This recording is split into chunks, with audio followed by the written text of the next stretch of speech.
뉴스 1. 최서윤 기자, 최서영 기자 등호 반려동물을 키우지 않는다는 계약 조건을 어기고 9평 오피스텔 안에서 수십 마리의 고양이를 2년 가까이 키운 애니멀 호더로 인해 집이 엉망진창이 된 가운데 우물로 범벅이 된 집수리비는 고스란히 집주인이 떠안게 됐다.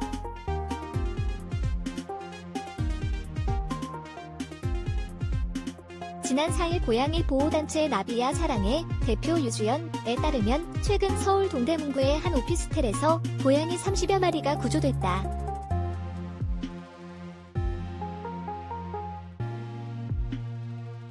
(5년) 동안 이 오피스텔에 살던 임차인은 2년 전부터 고양이를 키우기 시작했다.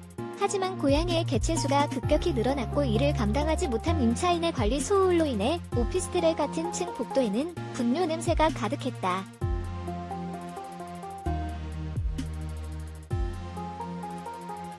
임차인은 또 월세를 1년 가까이 밀렸다.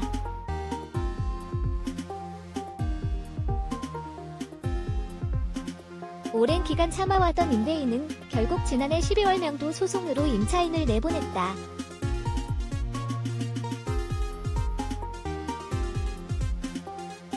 임대인은 명도 소송을 해도 고양이들은 살아있는 생물이라는 이유로 주인과 함께 퇴거할 이유가 없다더라라며 결국 제가 직접 세입자를 오랜 시간 설득해 고양이들에 대한 소유 포기 각서를 받았다고 설명했다.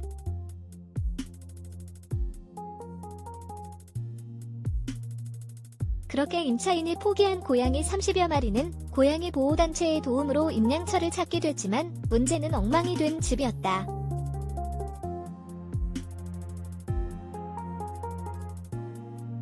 9평 상당의 오피스텔은 모든 방의 벽지가 너덜너덜해졌고 방 구석구석 고양이들의 분뇨로 악취가 진동했다.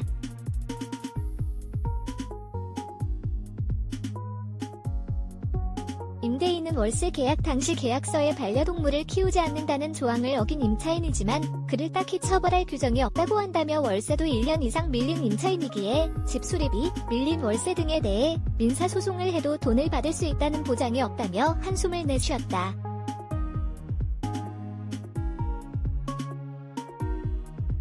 이에 임대인은 결국 지난 7일 고양이들을 모두 단체에 인계 완료했고 조만간 9평 오피스텔의 벽지, 바닥, 화장실, 싱크대 등을 총 1,300여만 원을 들여 전체 수리할 예정이다.